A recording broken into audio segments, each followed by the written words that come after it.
Hi guys, Claudia Boleyn here. I'm in a different place today because I'm about to head out. My lovely living room. Yeah. Okay, so I thought I'd do a brief video today. I did quite a long one yesterday. Just a little update in terms of how things are going here with the trial. I'm recording this at the point that Harry has been seen going in to the court. They've had, so this morning, I spoke about this in my last video if you've watched that. They're now going really big on the whole duty of care thing and we have to protect people. And they've invited Camilla Tominey on to give all the information. So yeah, I mean, you probably were already aware, but it's completely fake. You know, that corporation, much like the BBC, you know, you get a lot of great creatives who write amazing work and you get good people that work within those systems. But the actual management of those channels is just so dodgy. It's so dodgy. Yeah, nothing like we're a good morning family vibe and, you know, we support victims and it's all good and lovely magic. And then we've invited Camilla Tominey on. And yesterday they invited on Angela Levin and Tom Bauer. Yeah, great duty of care. But yeah, so that's news at the moment. But there's no actual information I can give you other than the fact that he's here. They've kind of spoken about how, oh, naughty Harry, he was supposed to be here, and he's wasting everyone's time. I mean, yeah, it's quite ridiculous. But I wanted to just really quickly go through something you might have noticed recently, which is kind of weird here in Britain if you're looking at the magazines, is there's been this kind of, for the past couple of weeks, they've been putting out magazines implying that Meghan and Harry's marriage is breaking down. And I just want to, just first of all, none of us know what's going on in the marriage or in anyone else's marriage. But what I will say is there's no evidence of anything breaking down. If anything, you know, the act of somebody, you know, putting themselves out there the way Harry has in defense of Meghan would suggest something quite good and healthy, right? And we don't know the insides of any relationship at all. You know, it wouldn't be right for us to say that we know what goes on. But it is very interesting, and I think that quote that Harry said once, I can't remember, I'm sorry, I haven't got it to hand because I'm about to go out, but saying about how he was always going to leave, but the family and the firm were embarrassed that he went with Meghan. So they're just trying to destroy it from afar now, right? Because people want the narrative, oh, these are the villains, and now they're falling apart. And of course, they want Harry back on his own. People are being very open about that. There's actual articles that, oh, you know, we want to accept Harry back if only he will leave the mother of his children. Like, great. Really great. So I couldn't get the insides of these magazines, and the actual truth is, so I got caught taking some sneaky pictures. So yeah, so it's just the covers at the moment. I think I'm going to try and do more maybe online articles, or if you send me any photos you have, that would be great. But I want to be very careful with that. But yeah, so these are what we've got. So Heat magazine has Harry and Meghan's crisis talks. And then Bella has Harry and Meghan's marriage crisis, his nights alone in hotels, missing home and wants to return. We've also got Closer, torn apart, Meghan's misery as Harry says he wants space. So again, I mean, I feel like ridiculous even saying this. This is completely unsubstantiated. You know, the idea that because Harry has stayed in a hotel on his own, considering that these are a couple that, you know, Harry's got friends and who are in the UK, right? In Britain, there's a time difference. They're a couple who travel a lot. It's not that weird to me to think that, you know, if you're traveling, you might rest at some point, you know, but logic goes out of the window when it comes to Harry and Meghan. But I wanted to look at it in terms of projection here, and this is not me. I want to be really careful with what I'm saying here because it's not any of our business, essentially, right? What goes on in any of the relationships.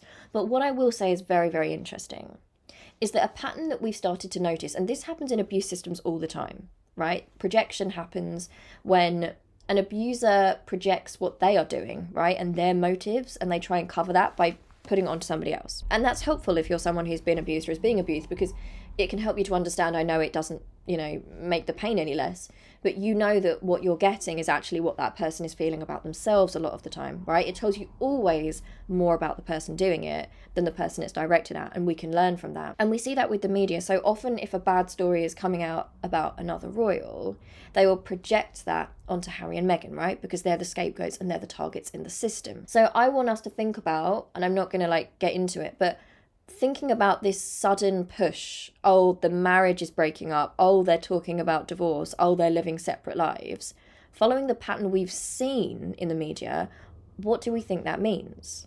What do we think that means in a wider context, right? What's being covered up here? Because these systems always seem to tell on themselves. And, I feel like you know what I'm implying here. Okay, I'm just going to say it. I'm just going to say it. So, it's not my business what goes on in the marriage of certain other people in the family. But what I will say is this big push to sell a love story, meanwhile trashing Harry and Meghan, to cover up some behaviour which is cold. And again, some couples are like that. I'm not sitting here saying, oh, if you're not like touchy-feely in public, you're not a good couple. You could be. You could be the most wonderful couple. But in terms of the way the media is playing this, it makes me wonder, why are they projecting that onto Harry and Meghan so strongly at this time of all times? It just feels very strange.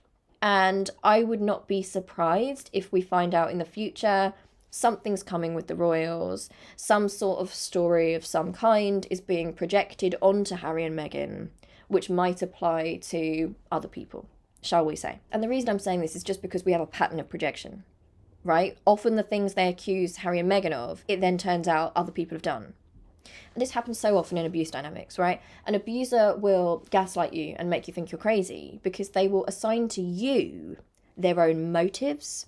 They will assign to you their own actions, and they make the victim feel like they are the villain, right? And that they are crazy. And it's also about smearing. It's the smear campaign. You'll often see in terms of politics what they've done with Jeremy Corbyn. And I mention Jeremy Corbyn a lot because what he's suffered and is suffering here in the press is very, very similar to what Harry and Meghan are suffering. They will often assign these awful motives to things he does, which are very neutral or even nice things he does. And then you'll find out later that the person accusing him in that horrible manner is actually a person who's behaved that way themselves, right? Sometimes people who are just interested in money and power and their careers will then assign that to an innocent person. And then it will later come out that, wait, actually that person doing that was the person who was actually, working in a very cynical manner, right? So with Jeremy Corbyn, you've got an anti-racist campaigner who they've tried to smear as a racist. I think thankfully people are now starting to realise that it was just a campaign to kind of get rid of a left-wing potential leader, right? They didn't want anti-racism here. People just don't want that. So he was a threat. So they reframed it constantly to make him out to be a racist all the time, and his people who believed in him to be a racist. You might have seen that in the US. So Bernie Sanders, and the Bernie Bros, and you'll notice that there were accusations that, people who support Bernie Sanders are anti-Semitic, and, Bernie Sanders himself is, and it just falls apart when Bernie Sanders is Jewish, right? It's just... And I talk about this on the podcast I do with Heather and Daniel. But you will often find that the people smearing somebody wrongly, right, like Jeremy Corbyn, are people who themselves are quite racist. It's just very interesting in terms of projection. So I'm just putting this out there. I'm wondering what they're covering because I can't see a need for it. Why would they need to tell us, other than the ending of the fairy story, which is that, the evil, wicked queen...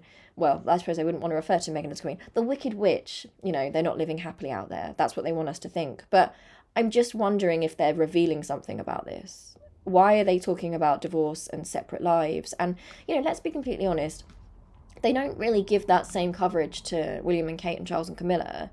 I believe those couples have in the past lived quite separately. I mean, if you've looked at the behaviour of William with Catherine in public, and I do feel bad because the system itself is wrong. It shouldn't be that we're analysing people, but, they're part of the system. They're willfully part of the system now. They are working royals, and it seems like they've thrown other people under the bus, getting better treatment from the mistreatment of others. And I'll say that, why are they trying to sell us this completely false, this twisted version, right? It's like they've mixed up the stories for William and Kate and Harry and Meghan.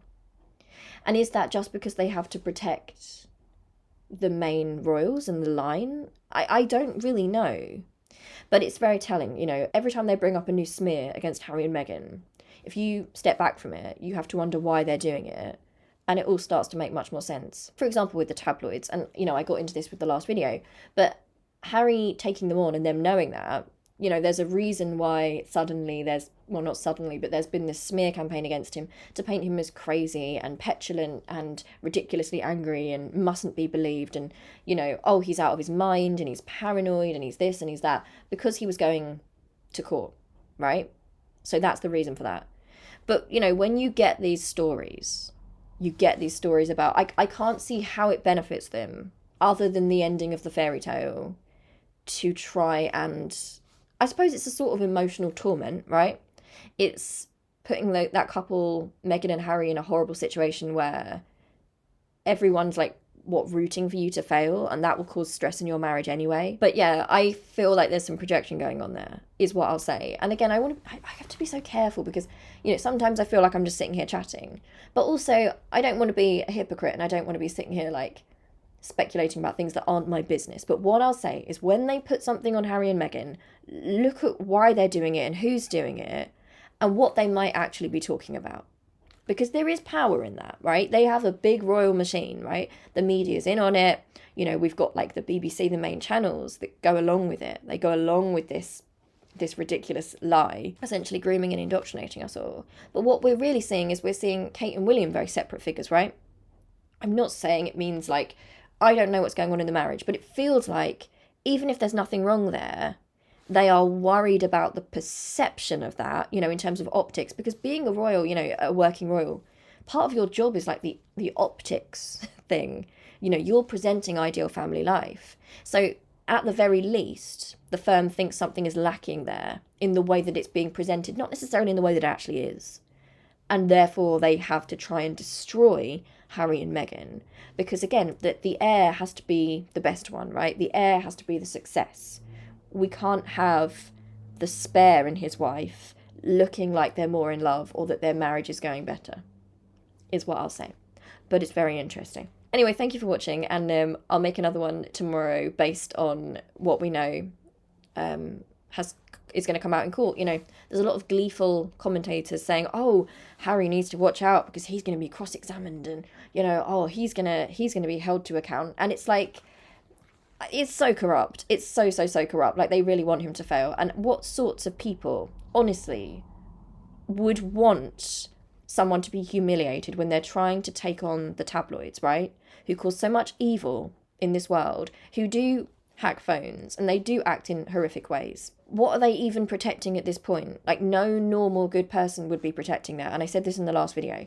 But if they genuinely think that Harry's delusional, then their emotion would be pity, right? And they'd still think, well, at least he thinks he's doing the right thing. That is not how they're behaving, right? There's something much deeper at play, as there always is in these situations. Anyway, thank you for watching. I'll see you really soon. All right, love you. Bye.